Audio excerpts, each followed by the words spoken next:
Good morning, Mustangs. Today is Wednesday, May 26th.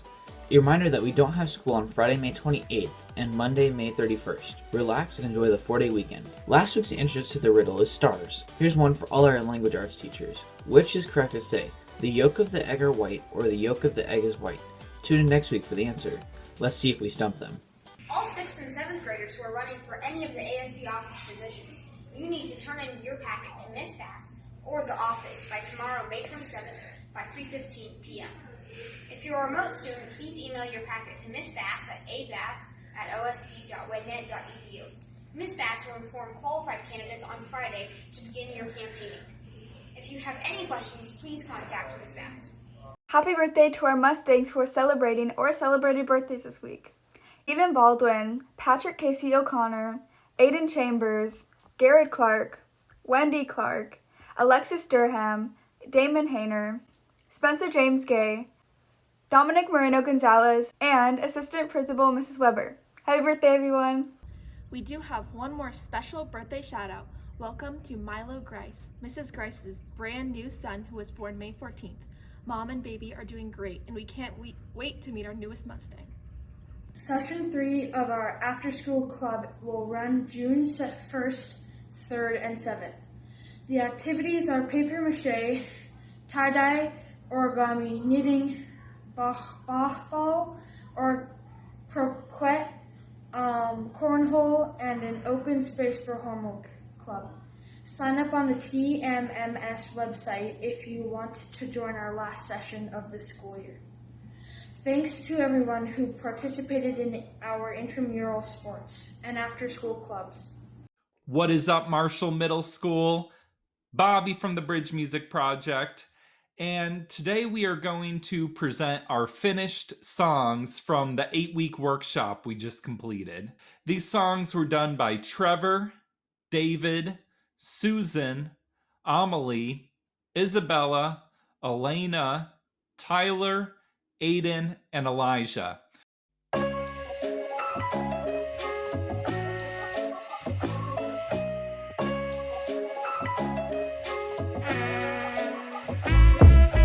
Making the most with what I got, caught at home, that's life. When I feel the urge, I fight. No matter the height, that's life. When I feel heated, it's repeated. But to be cool is needed. I'm not always sure what it means to be stuck on the screen, if you know what I mean. Making the most of what I got, about to lose it, I swear to God. It's like knock, knock, knock, but it just won't stop. Sitting waiting for the clock in my own house, I feel locked in a cage, filled with rage. I'm off the charts, up the page. It's like 3, 2, 1, blast off. I'm scared to cough, I feel like I'm not enough, but it's rough, and that's just life. We're waiting for the payoff, some scared to get laid off. Trying to make it to the playoffs, but we about to fall off, but that's life. Hard knocks knock you down, but that's life. It may be painful, but you gotta be faithful, and that's just life. Making the most with what I got, caught at home, that's life. When I feel the urge, I fight. No matter the height, that's life. When I feel heated, it's repeated. But to be cool is needed. I'm not always sure what it means to be stuck on the screen, if you know what I mean.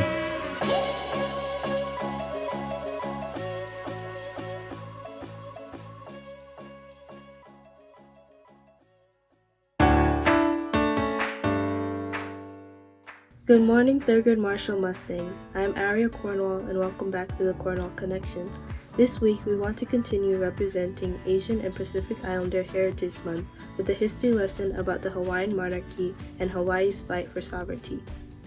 Liliuokalani, the sister of the late king, David Kalakaua, was declared Queen of Hawaii on January 29, 1891. 2 months into her reign, problems surfaced on the Hawaiian plantations. To protect domestic sugar growers, the United States government revoked Hawaii's position on the American sugar market. In early 1892, a group of white sugar growers and businessmen formed a secret group called the Annexation Club. Their goal was to overthrow Queen Liliuokalani, take native Hawaiian lands for profit, and annex Hawaii as a territory and eventually a state of the United States in order to gain sole control of the sugar and fruit trade and profits.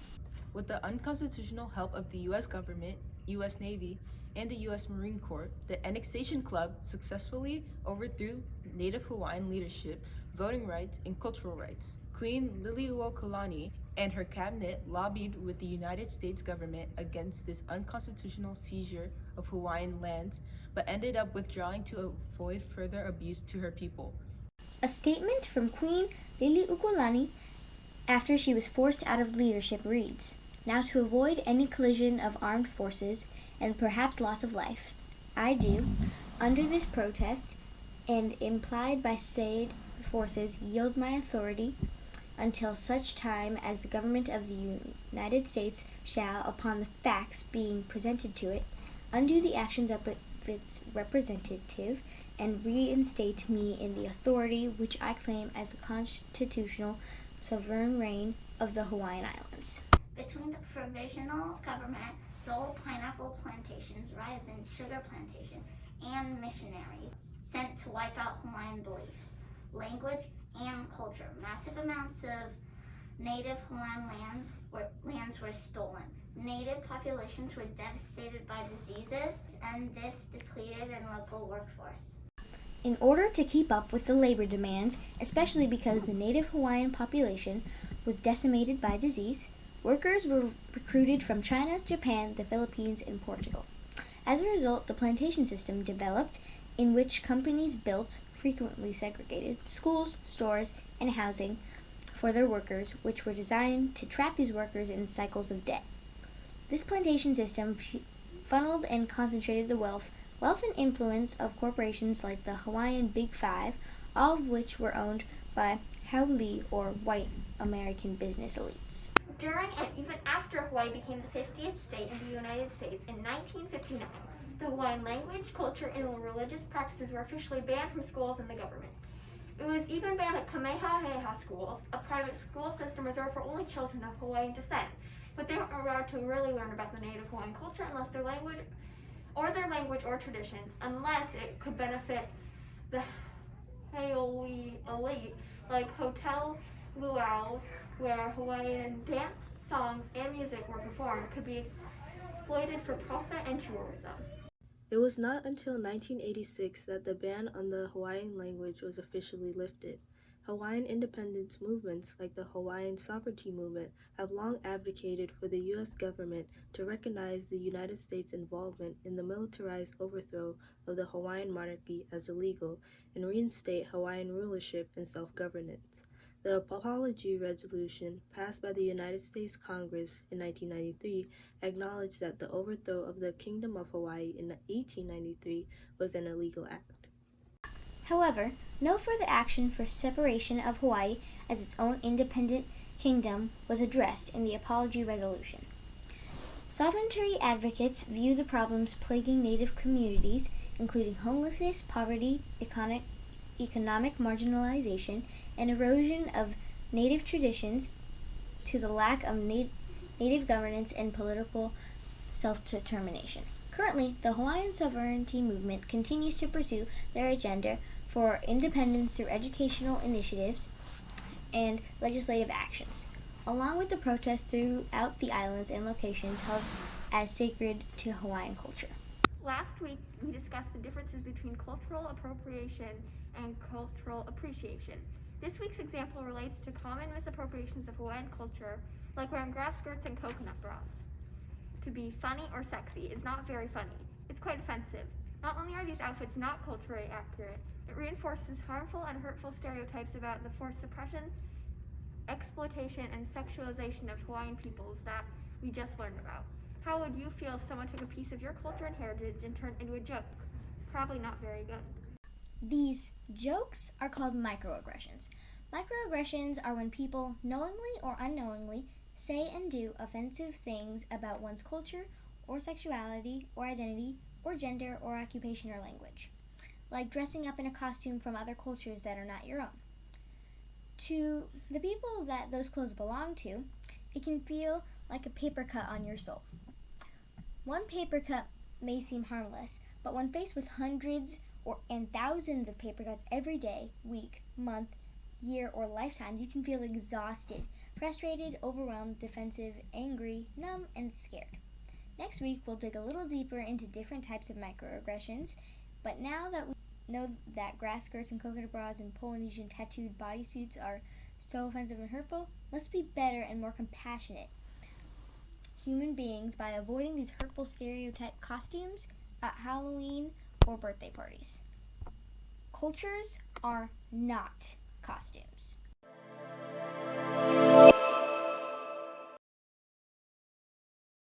Welcome to This Week in History. On May 24th, Monday, 1883, the Brooklyn Bridge over the East River opened, connecting the great cities of New York and Brooklyn for the first time in history. And on May 27th, Thursday, 1937, the Golden Gate Bridge was opened, the suspension bridge connecting San Francisco Peninsula with Marin County. May 24th, Monday, 1956, the first Eurovision Song Contest was held. Lais Assia won the first edition for Switzerland. The Eurovision Song Contest is a major song contest in Europe, and one of the longest-running TV programs. It is held in a different country each year. On May 25th, Tuesday, 1977, the first Star Wars film was released. George Lucas's epic space opera is one of the most popular works in movie history. May 28th, Friday, 1937, Volkswagen VW is founded. The automobile manufacturer, whose name means people's car in German, is one of the world's biggest. It produces classics like the VW Golf and the VW Beetle. On the evening of May 25th, Tuesday, 2020, white Minneapolis police officer kills George Floyd. The death recorded by bystanders touched off what may have been the largest protest movement in U.S. history and nationwide, reconnecting on race and policing. At the Ohio Women's Rights Convention on May 29th, Saturday, 1851, the formerly enslaved woman Sojourner Truth rises to speak and assert her right to equality as a woman as well as a Black American. Thanks for watching This Week in History.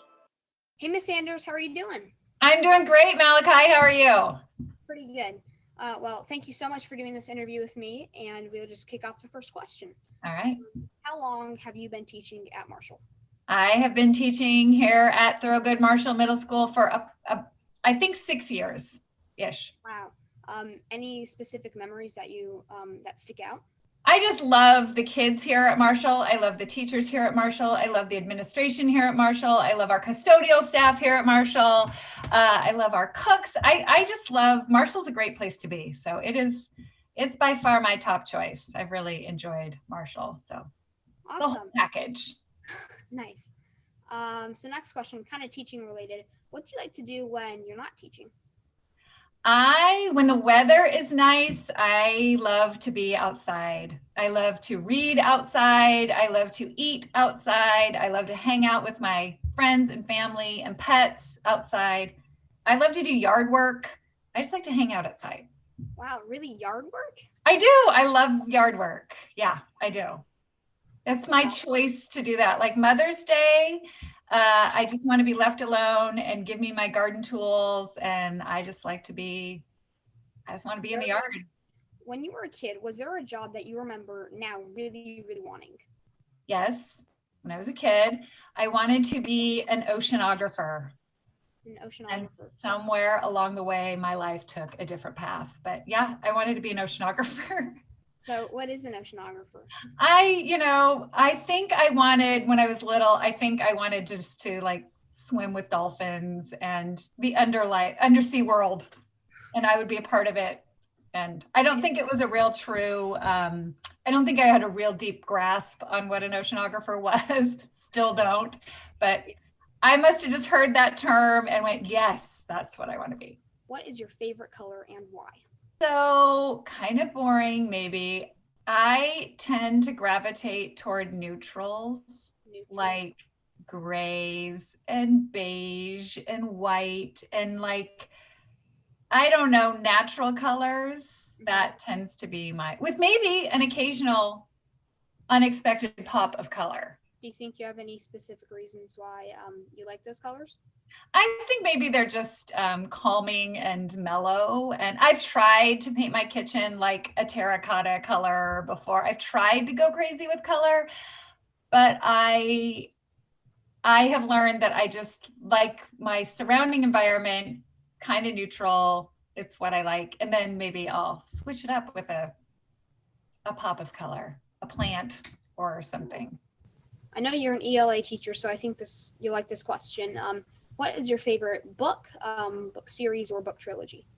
Yeah, that's like the impossible question. Not an easy question, impossible question. I tend to really get into the books that I'm reading, whether it's fiction or nonfiction. So I like my favorite one tends to be the one that I'm currently reading because I get into it. So, and I have a pretty good balance of fiction and nonfiction.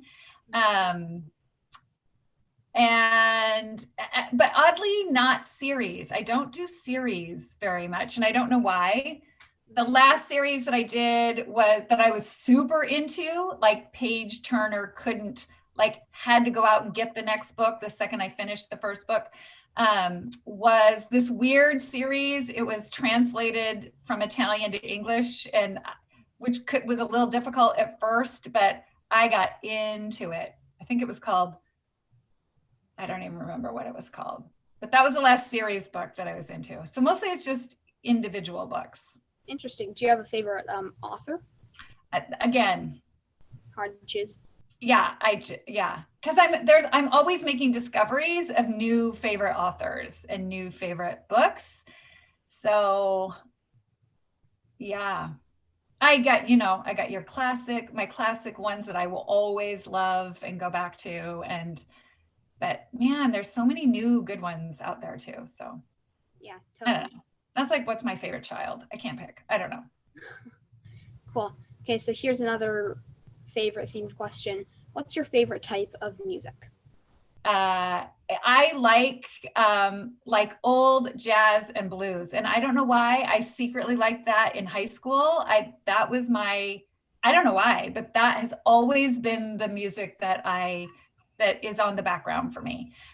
Like Oscar Peterson, Lester Young, Dinah Washington, Ella Fitzgerald, Duke Ellington, that old sound. I've always liked that. Cool. Okay, now switching up the theme a bit, what is your least favorite movie genre? Oh, horror. I totally guessed that. 100%. I mean, right. Big shock, super surprised. Like, no way, no thank you, not even willing to be open-minded about it. I agree with you 100%. I just don't see a reason to scare myself for fun. I just don't think it's fun. I do understand that people love that thrill. Like some people think that that's really fun. I could see that, but not for me. Not for me. What's the farthest that you've been from home? I think Rome, maybe. Rome might be the farthest. I always wanted to visit Rome. That's really awesome. It does not disappoint. It's pretty cool. Any memories that you really remember standing out? I just love all of Italy. Like Italy, Rome is really different than all the the rest of Italy.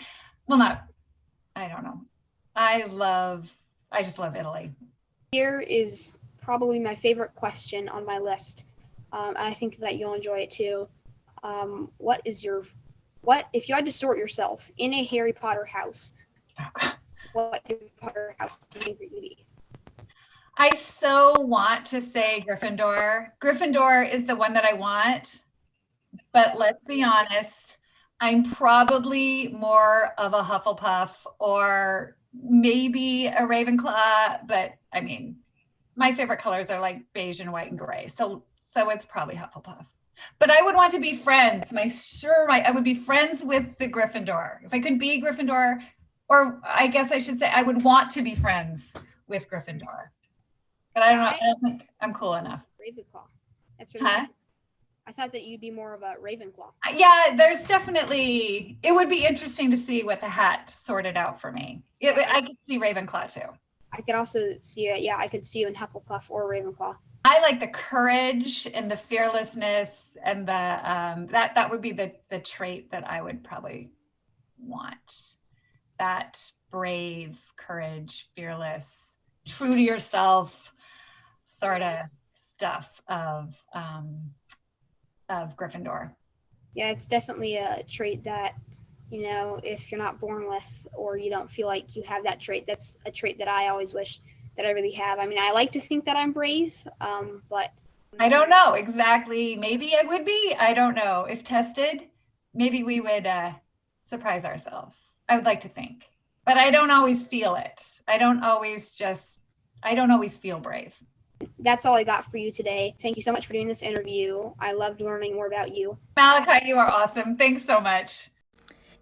If you're interested in joining Lunch Bunch, they are held every Wednesdays at 11:30. You can find the Lunch Bunch link in the TMMS website under the Zoom links. Again, just another reminder that we don't have school this Friday or next Monday. Thank you for tuning in on another episode of Mustang Message, and remember to always be compassionate and kind. It's great to be a Mustang here at Thurgood Marshall, where everyone belongs, everyone learns, and everyone grows.